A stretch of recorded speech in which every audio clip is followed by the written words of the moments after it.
네, 오늘은 요한복음 2장 23절에서 25절까지 말씀인데요. 오늘은 강해 설교가 아니고 주제 설교입니다. 요한복음 2장 23절에서 25절까지 말씀이 가지고 있는 주제, 그 주제를 가지고 성경에 있는 여러 성경 구절들을 통해 가지고 믿음이 참 믿음이 뭔가 그러한 기준들을 한번 살펴보도록 하겠습니다. 내 믿음이 참 믿음일까? 라는 이런 제목입니다. 자, 요한복음 2장 23절, 25절 제가 다시 한번 읽어보겠습니다. 이제 6월절이 되어 그분께서 명절에 예루살렘에 계심에 많은 사람들이 그분께서 행하신 기적을 보고 그분의 이름을 믿었으나, 지금 예수님의 기적을 보고 예수님의 이름을 믿었습니다. 예수님께서는 자신을 그들에게 맡기지 아니하셨으니, 그러니까 예수님께서 그 예수님을 믿는 자들에게 자신을 의지하지 않았다는 것이죠. 맡기지 않았습니다. 이는 그분께서 모든 사람을 아셨기 때문이요, 이는 그분께서 사람 속에 있던 것을 아셨기 때문이라. 자, 지금 구절은요, 예수님께서 많은 기적들을 행하시는 것을 보고 사람들이 예수님의 이름을 믿었다라고 지금 표현을 하고 있습니다. 그런데 정작 예수님은요, 그 사람들을 딱 보고 자신의 몸을 이렇게 뭐라고 되어 있습니까? 맡기지 않았다라고 지금 기록을 하고 있습니다. 근데 그 이유가 뭐라고 나오냐면요, 예수님께서 그 사람들의 마음을 아셨기 때문이라고 지금 말씀을 하고 있습니다. 자신들은 예수님의 이름을 딱 믿었는데 예수님 보시기에는요, 아니라는 것이죠. 모든 것을 알고 계시는 예수님이시기 때문에 예수님의 판단이 틀리지 않았을 겁니다. 자, 이 대목에서 우리는요, 약간 마음이 철렁할 수도 있습니다. 나는 지금 예수님을 딱 믿고 있는 것 같은데 예수님 보시기에는 아니다라고 하시면 어떻게 하지? 나는 나름대로 예수님을 믿는데 내 마음을 가장 정확하게 아시는 예수님께서 그건 믿음이 아니야 라고 하신다면 어떻게 해야 하나? 미리 예수님께 그 말씀을 들을 수 있는 것 같지도 않고 못 들을 것 같은데 나중에 이렇게 판명이 되면 어떻게 하나? 오늘 본문을 보니까 이런 걱정이 살짝 들 수도 있을 것 같습니다. 구원받는 믿음의 내용은요, 너무나 간단합니다. 내용이 복잡하지가 않습니다. 예수님이 오늘 아까 그 학생들과 선생님들이 고백하신 예수님이 누구신가? 예수님이 어떤 분이신지 믿고 예수님은 나의 구원자 하나님이십니다. 이것을 믿고 예수님이 어떤 일을 하셨는지 믿는 것, 예수님께서 나의 죄를 사하시기 위해서 십자가에 달려 피 흘려 죽으셨고 3일 만에 부활하신 하나님이시다. 이것을 믿는 것. 이 믿음의 내용이 어려운 게 아니고요, 복잡한 게 아닙니다. 이 내용을 내가 실제로 믿는가? 아니면 머리로만 아는 지식인가? 아니면 내가 인격적으로 믿고 있는 것인가? 이 부분이 관건인 것입니다. 사탄도 이 복음의 내용을 알고 있고요, 예수님을 영접하지 않는 철학 박사들, 이 신학 종교 과정에서 가장 높은 과정이 철학 박사입니다. 신학 박사 그 위에 철학 박사로 여겨지고 있어요. 그런데 철학 박사 중에도 예수님을 영접하지 않는 성경학자들이 있다는 거예요. 복음의 내용은 다 인식을 하고 있다는 것이에요. 성경은요, 믿음이 일방통행이 아니라고 말씀을 합니다. 예수님 보시기에도 내가 여기고 있는 이 마음이 참 믿음이어야지 구원을 받는다는 것이지요. 그런데 성경에는요, 내가 여기고 있는 이 마음이 믿음인지 아닌지를 구분해주는 세부 지표가 나와 있지 않습니다. 이 신앙이라는 것은요, 하나님과의 나와의 관계 부분이기 때문에 제3자가 평가할 수 있는 것은 결코 아닙니다. 제3자가 알 수가 없어요. 그런데 그렇다고 해서 아예 그 누구도 알 수 없는 그런 문제도 아닙니다. 왜냐? 참 믿음을 가진 이후에 나타나는 현상들이 성경 안에 기록이 되어 있기 때문입니다. 그러니까 이 참 믿음의 마음은요, 제3자가 알 수가 없지만요, 참 믿음이 아닌 것은 어느 정도 알 수가 있다는 것이에요. 물론 이 긴 시간을 두고 나타난 현상들을 가지고 알 수가 있는 것이죠. 이 긴 시간을 두고 나를 제대로 볼 수 있는 사람은요, 제3자가 아닌 나 자신밖에 없습니다. 내가 예수님을 믿고 나서 10년이 지났구나, 10몇 년이 지났구나, 나한테 이러한 변화가 있구나. 이 부분은요, 내가 잘 알고 있고 나만이 알 수 있는 그런 영역입니다. 이 부분은요, 그 누구도 알 수가 없고요, 예수님과 나만이 알 수 있는 고유한 영역이라는 것이에요. 고린도후서 13장 5절입니다. 너희가 믿음 안에 있는지 너희 자신을 살펴보고 너희 자신을 검증하라. 예수 그리스도께서 너희 안에 계시는 줄을 너희가 스스로 알지 못하느냐? 알지 못한다면 너희는 버림받은 자들이니라. 자, 그래서 오늘 여러 가지 성경 구절을 통해 가지고요, 나만이 알 수 있는 나의 이 믿음 부분을 살펴보는 소중한 시간이 되었으면 좋겠습니다. 참 믿음의 성경적 기준 첫 번째입니다. 내가 예수님을 뭐뭐하고 뭐뭐한다, 이것입니다. 자, 베드로전서 1장 8절과 9절입니다. 너희가 그분을 보지 못하였으나 사랑하는도다. 지금도 너희가 그분을 보지 못하지만 그분을 믿고 있으며 이루 말할 수 없고 영광이 가득한 기쁨으로 기뻐하나니 이는 너희가 너희 믿음의 결말 곧 너희 혼의 구원을 받았기 때문이라. 자, 지금 이 구절은요, 베드로가 그 당시 성도들에게 직접 쓴 편지의 내용입니다.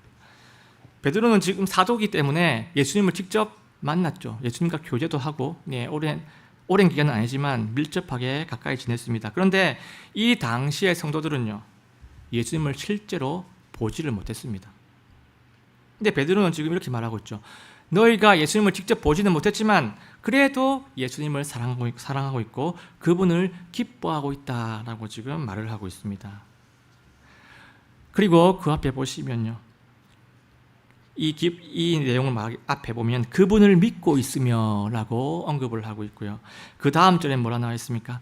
너희 믿음의 결말 구원을 받았기 때문이라고 지금 말을 하고 있습니다. 그러니까 이 말은요, 무슨 얘기냐면 너희들이 참으로 예수님을 믿었기 때문에 보지 못한 예수님을 사랑하고 있는 것이고 보지 못한 그분을 기뻐하고 있구나. 이것이 참 믿음의 현상이라고 지금 베드로가 선포를 하고 있는 것입니다. 내가 예수님을 사랑하고 있는가? 내가 진정 예수님을 기뻐하고 있는가? 이것이 참 믿음의 현상이라는 것이에요. 나는 지금 예수님을 사랑하고 있습니까?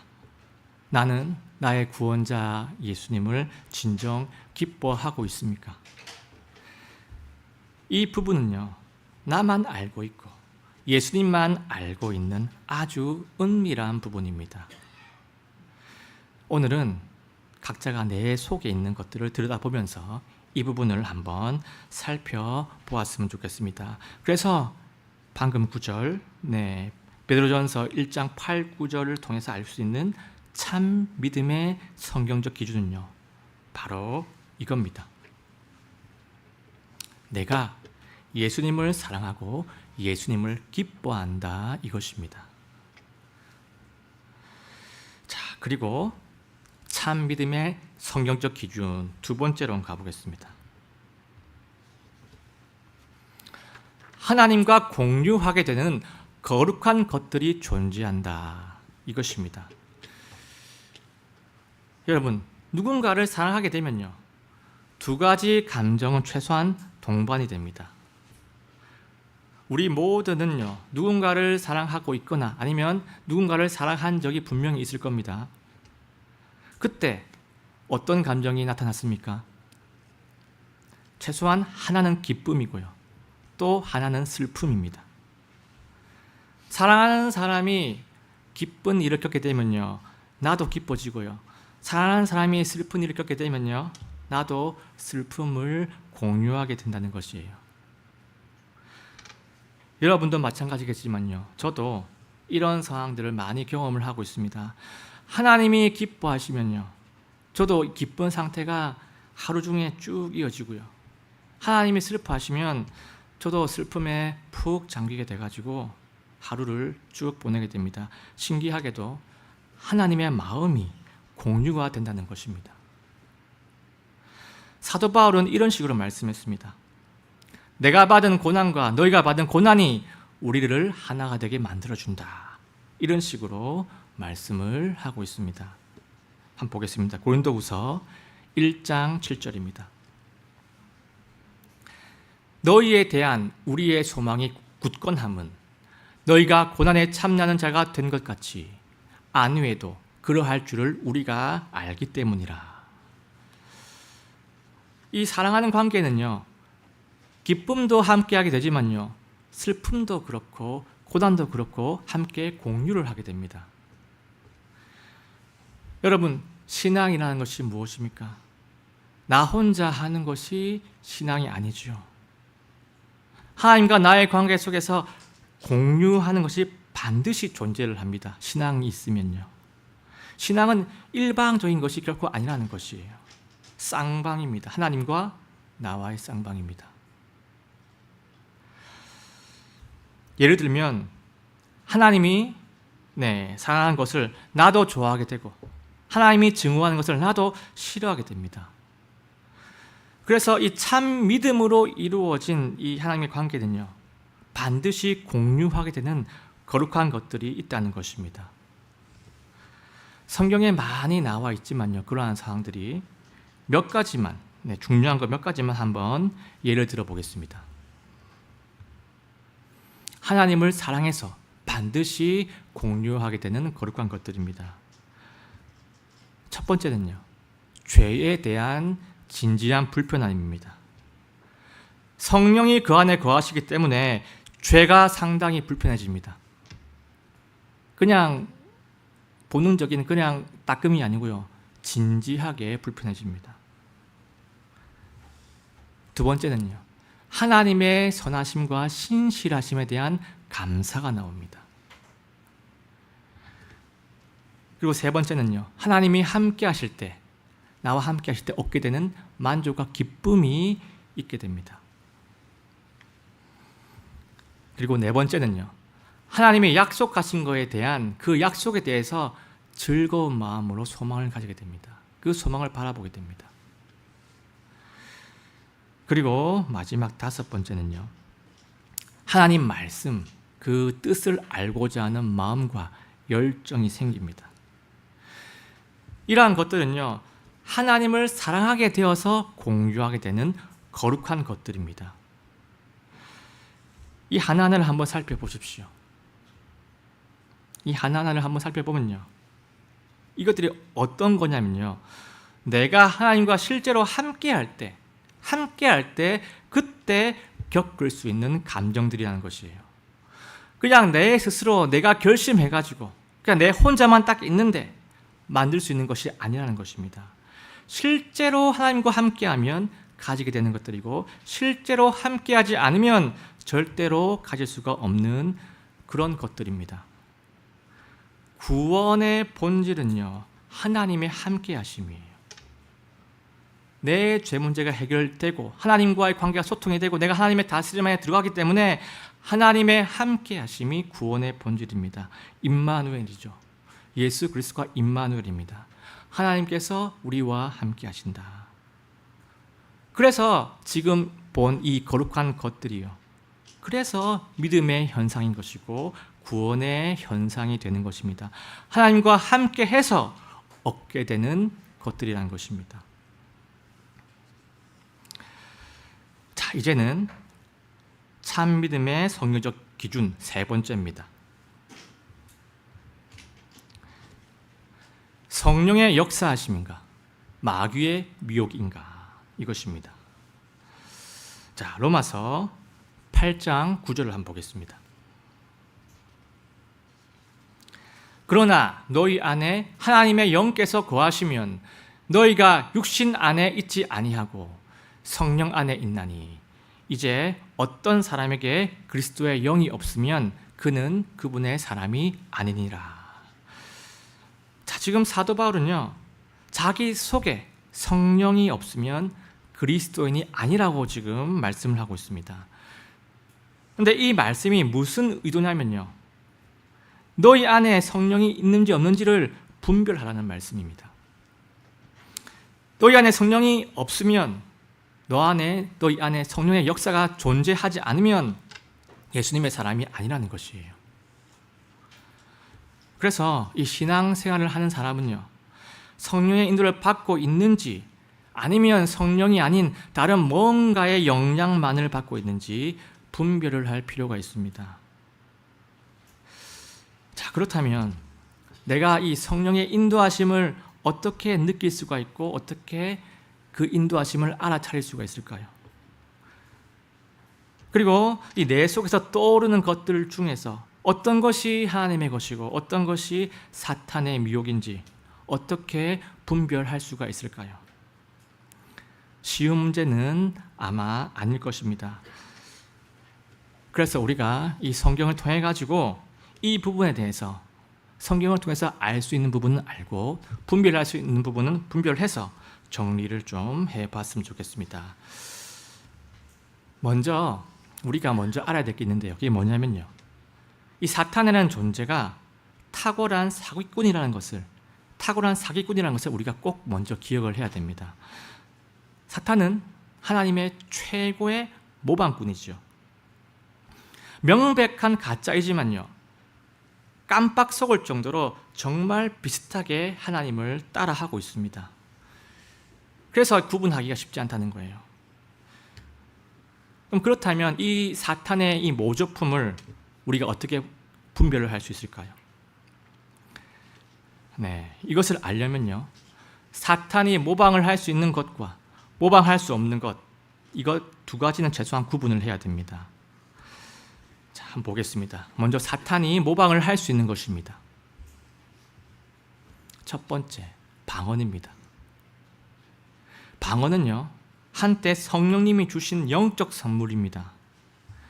그런데 이 사탄이 얼마든지 방언을 모방할 수 있다는 것입니다. 그래서 이 웬만한 이방 종교에는요, 방언이라는 것이 존재가 하죠.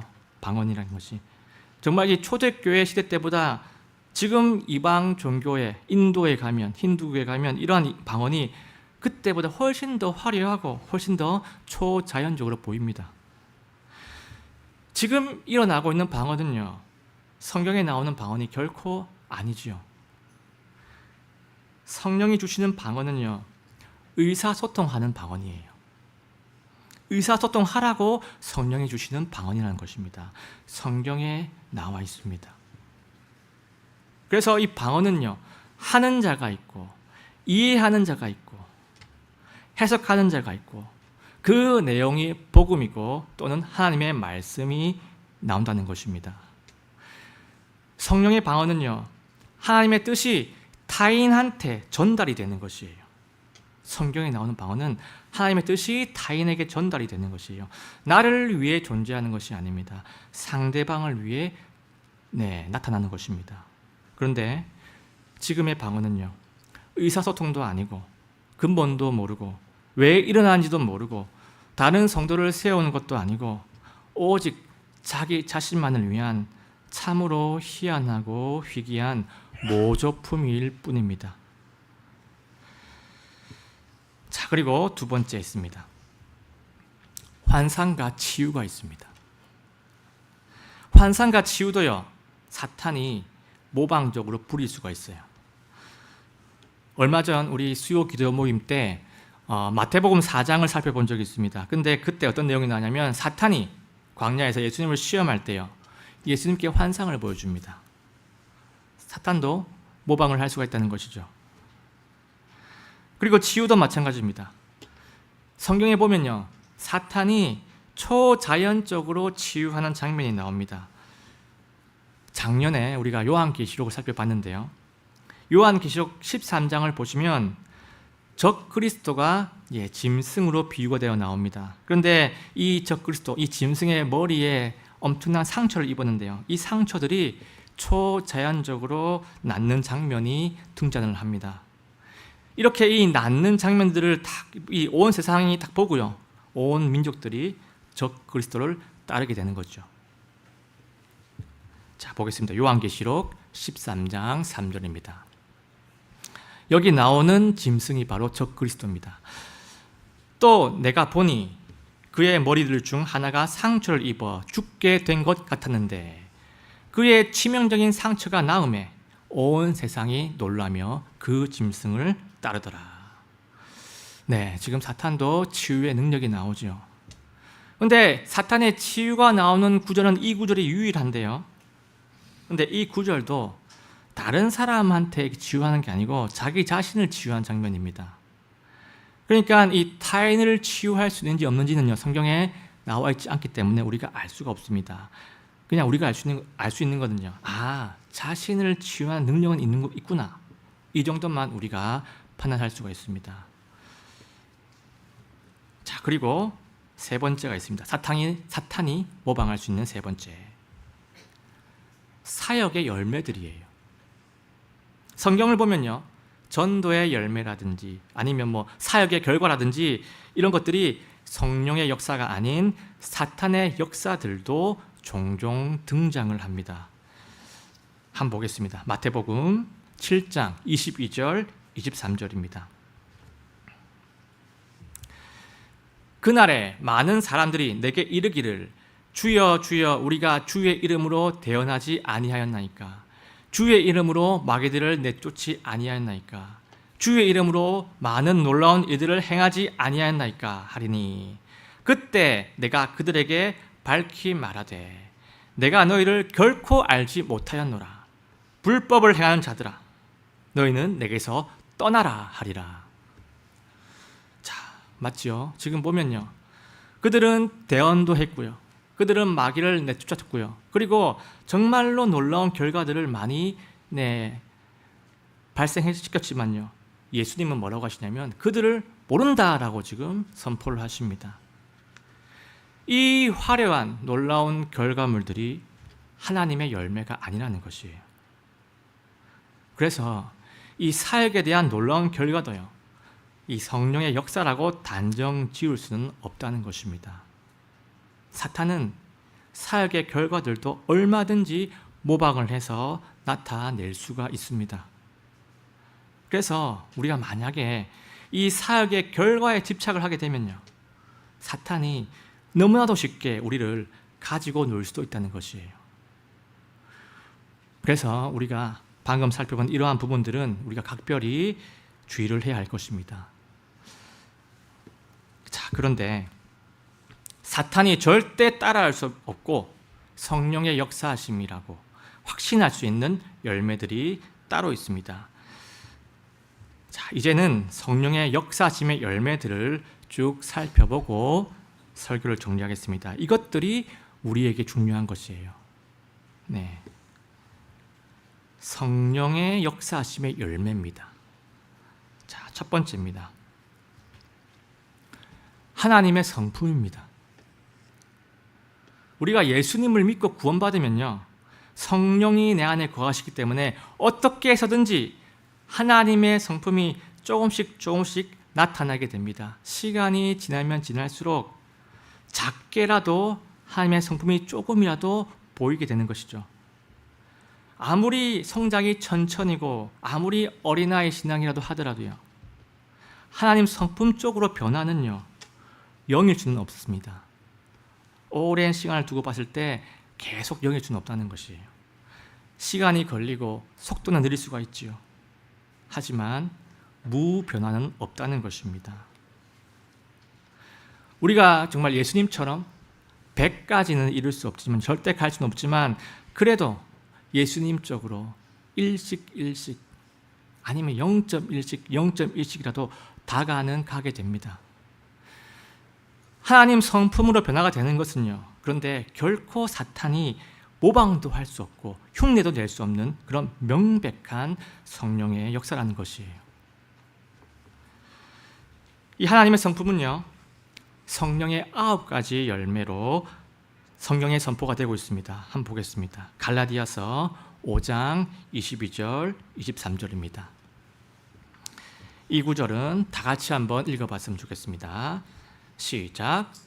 그러나 성령의 열매는 사랑과 기쁨과 화평과 오래 참음과 부드러움과 선함과 믿음과 온유와 절제니 이 같은 것들을 대적할 법이 없느니라. 아멘입니다. 이 말은 무슨 말이냐면요, 우리 하나님은 선하시고 사랑이시고 신실하시고 인내가 많으신 분이라는 것을 얘기하고 있습니다. 우리 하나님의 성품이 그대로 성령의 열매로 나타난다는 것이요, 구원받은 자들은, 참 믿음으로 중생한 사람들은 나타난다는 것입니다. 그래서 이 성령님은 이러한 하나님의 성품들이 내 삶에 영향을 하나씩 미치고 내가 그렇게 변화가 될 수 있도록 성령께서 끝까지 포기하지 않고 우리를 계속해서 이끌어 주신다는 것입니다. 아무리 이 사탄이 모방의 귀재라고 할지라도요, 우리가 하나님화 되는 것, 우리가 하나님 왕국화 되는 것, 우리가 하나님의 다스림 안에 들어가는 것, 이런 것들은 사탄이 가장 싫어하기 때문에 성화시키는 것은요, 사탄이 결코 모방을 하지 않습니다. 모방할 수가 없습니다.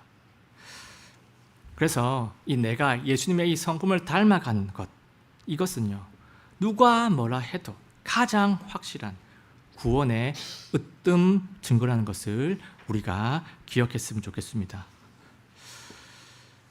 자, 그리고 사탄이 절대 따라하지 못하는 성령의 역사하신 두 번째 열매입니다. 두 번째는요, 성령이 주시는 확신이에요. 제3자가 주는 것도 아니고 목사님이 너 구원받았어 하는 것도 아닙니다. 성령이 주시는 확신입니다. 로마서 8장 16절입니다. 성령께서 친히 우리의 영과 더불어 우리가 하나님의 자녀인 것을 증언하시나니. 우리의 믿음은요, 성령께서 증언을 하셔가지고 확신을 주십니다. 그런데 중간에 뭐라 되어 있습니까? 우리의 영과 더불어서 증언을 하신다고 말씀을 하죠. 이 말은 무슨 말이냐면요, 우리의 영이 이 성령의 증언의 힘을 입어가지고 내 믿음의 확신, 내 구원의 확신을 얻게 된다는 것입니다. 성령의 일하심으로 이 확신을 얻게 된다는 것이에요. 그리고 이 확신은요, 내 입으로만 하는, 내 혀로만 하는, 그러니까 내 머릿속에 하는 그러한 확신이 아니고 내가 예수님에 대한 그 믿음을 바탕으로 한 내 생각과 내 삶의 모습을 통해 가지고 스스로 알 수가 있습니다. 이러한 모든 일련의 현상들이 바로 지금 이 구절에서 말하는 성령이 주시는 확신입니다. 하나님에 대한, 예수님에 대한 내 믿음이 참이고 인격적이라면요, 나는 나 스스로 구원을 의심하지 않습니다. 확신을 하고 있습니다. 왜냐? 성령이 주시는 확신을 내 영이 더불어서 그 확신을 입고 있기 때문에 나는 내 구원을 의심하지 않습니다. 이 부분을 방금 로마서 8장 16절이 말씀을 하고 있는 것입니다. 오늘은 예수님이 인정하는 믿음을 구별하는 첫 번째 시간을 가져봤습니다. 이 오늘 내용은요, 그리 복잡하지가 않습니다. 이해하기도 쉬운 내용입니다. 나의 현상을 보고 내 믿음이 참인지 아닌지 거짓인지 구별하기가 어렵지가 않습니다. 나는 내 스스로 구별할 수가 있다는 것이에요. 나는. 제3자는 모릅니다. 행위로 구원받는 것이 결코 아니고요, 믿음으로 구원을 받았다면요, 새 창조물이 된 나는 많게든 적게든 천천히든 1mm씩이라도 본질적인 부분은 현상으로 나타난다는 것을 성경에서 말씀을 하고 있는 것입니다.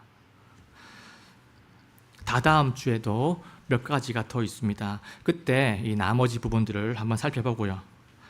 예수님을 향한 나의 믿음을 잘 살펴보는 귀한 시간이 되었으면 좋겠습니다. 오늘 이 말씀을 통해 가지고 아마 많은 분들이 긍정적인 확신을 가지고 정말 그런 부분들을 얻었다고 생각이 듭니다. 그런데 만약에 혹시나 내 삶에서 시간이 예수님 믿고 나서 시간이 많이 흘렀음에도 불구하고 믿음의 열매가 전혀 보이지 않는다면요, 다시금 처음으로 돌아가시면 됩니다. 다시금 처음으로, 다시 처음으로 돌아가서 예수님에 대한 나의 믿음을 다시 한번 생각하는 것은 정말 복된 기회입니다. 내가 예수님을 어떤 분으로 믿고 있는지, 내가 예수님이 하신 일을 어떻게 믿고 있는지 묵상하시면서 예수 그리스도를 나의 구원자 하나님으로 영접하시면 됩니다. 마음으로 영접하시면 됩니다. 그러면 거뜬히 하나님께서 이루어 주십니다. 오늘 네 가지가 있었죠. 내가 예수님을 사랑하고 기뻐한다. 하나님과 공유하는 거룩한 것들이 있다. 죄에 대한 미움, 하나님에 대한 감사, 하나님에 대한 기쁨, 하나님으로 인한 소망, 하나님의 뜻을 알고자 하는 열정, 마음, 그리고 세 번째 하나님의 성품들, 성령의 열매들이죠. 마지막으로 성령이 주시는 확신들. 이러한 믿음의 열매들이 이번 한 주간에 우리 삶 속에 가득하여서 정말 이 공고한 이 땅에서 예수님으로 소망을 가지고 예수님으로 감사가 넘치고 기쁨이 넘치는 참된 승리자가 되시기를 예수님의 이름으로 간절하게 소원합니다.